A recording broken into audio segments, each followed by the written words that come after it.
It all began with a moment that no one in the small town could ever forget.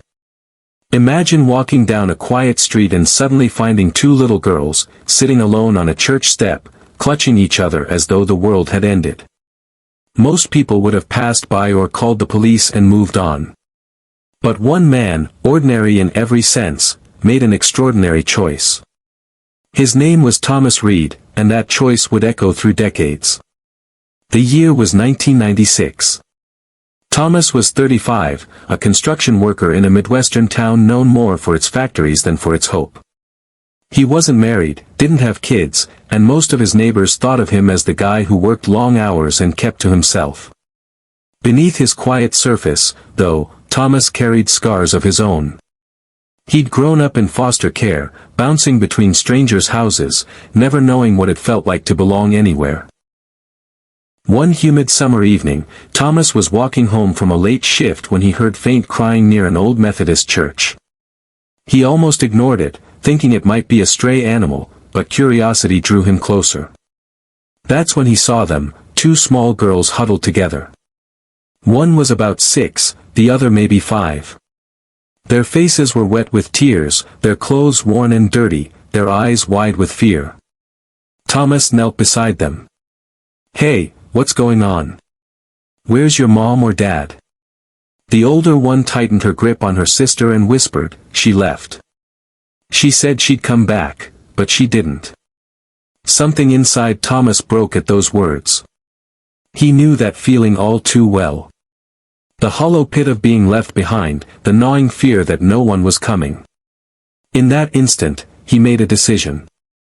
He didn't know how, and he didn't know if he was ready, but he wasn't about to let history repeat itself for these girls. He contacted the police, of course, but even after the officers took notes and promised to handle things, Thomas couldn't shake the thought of those terrified faces. When the system suggested placing the girls in foster care, a voice inside him screamed, "No. Not this time. Not to them." Against the odds, Thomas applied for emergency custody. The process was complicated, and the social workers questioned him endlessly. A single man with no experience raising kids. It didn't make sense. But Thomas was relentless. "They don't need perfect," he told the caseworker one afternoon. "They just need someone who won't leave." The girls' names were Alana and Kiera. From the start, Alana was the protective one. She spoke cautiously, her small hand always holding her sister's. Kiera, on the other hand, was quieter, often hiding behind Thomas's leg when strangers came too close. Their trust didn't come quickly. The first nights in Thomas's apartment were filled with tears, nightmares, and moments when he wondered if he was in over his head. He burned dinners more times than he could count, forgot how to braid hair, and sometimes came home so tired from work that he fell asleep in the chair before finishing bedtime stories. But slowly, something began to shift. Alana started smiling when Thomas packed lunches with her favorite peanut butter sandwiches. Kiera giggled when he tried, badly, to sing along with Saturday morning cartoons. Trust, fragile as glass, began to form. The months turned into a year, and after countless hearings and interviews, Thomas was granted full adoption rights.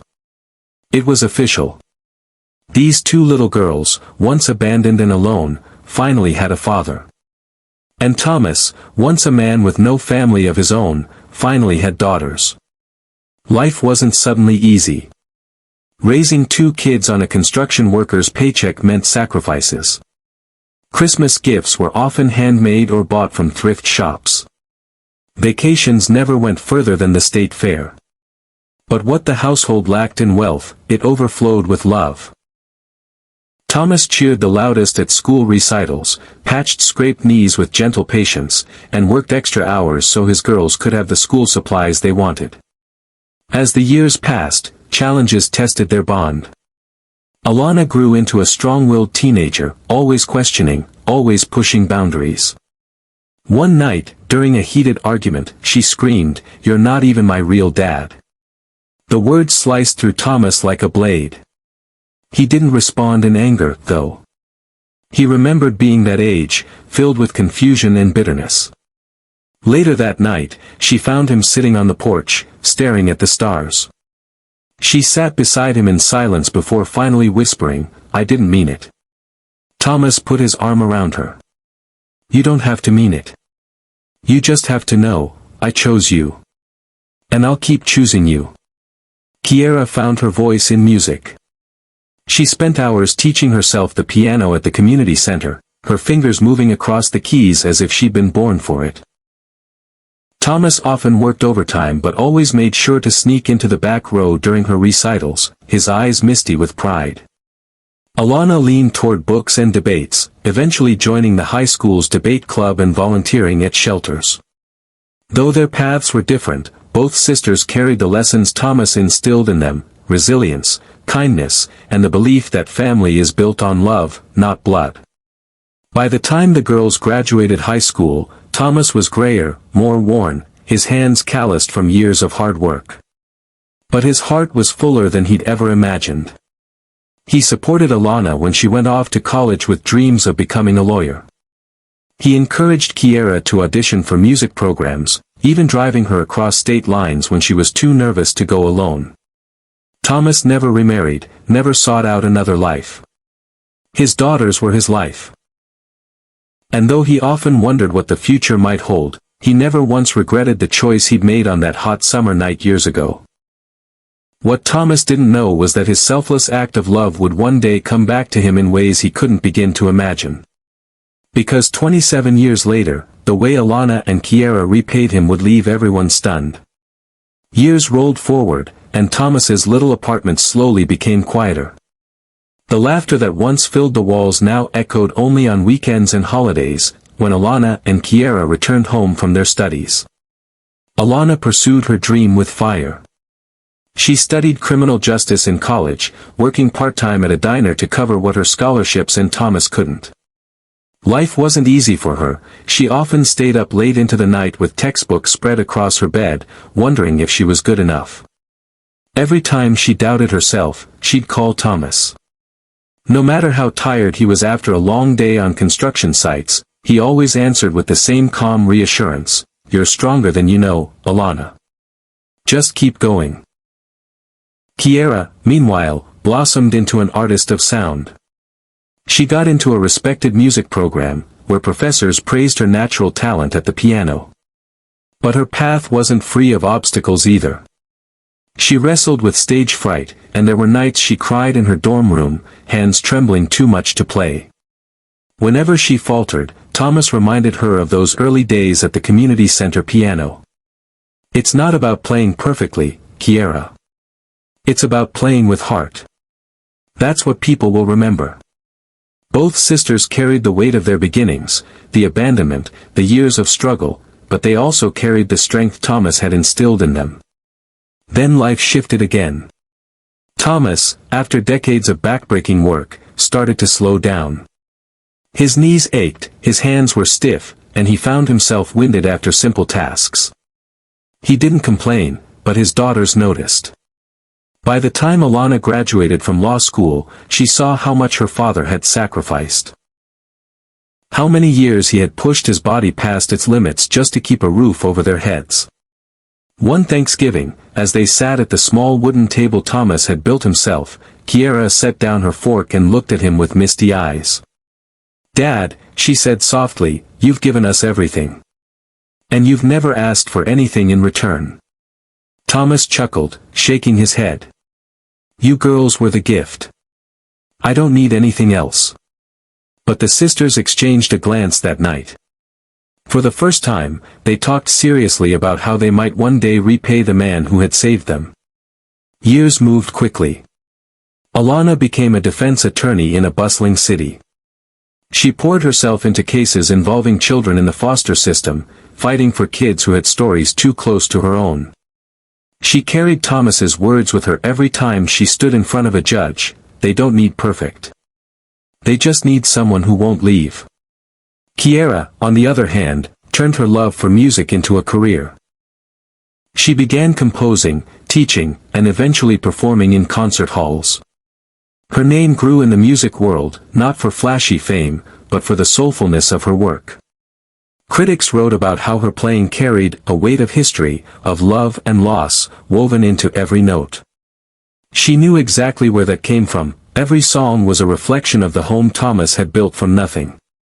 Meanwhile, Thomas aged quietly. He moved into a smaller house, one the girls helped him find, so he wouldn't have to climb stairs anymore. He still worked odd handyman jobs here and there, not out of necessity, but because he hated feeling idle. But his daughters noticed the subtle things, his slower walk, the way he sometimes winced when getting up, the faraway look in his eyes when bills came in. The sisters stayed close, calling him daily, visiting whenever their schedules allowed.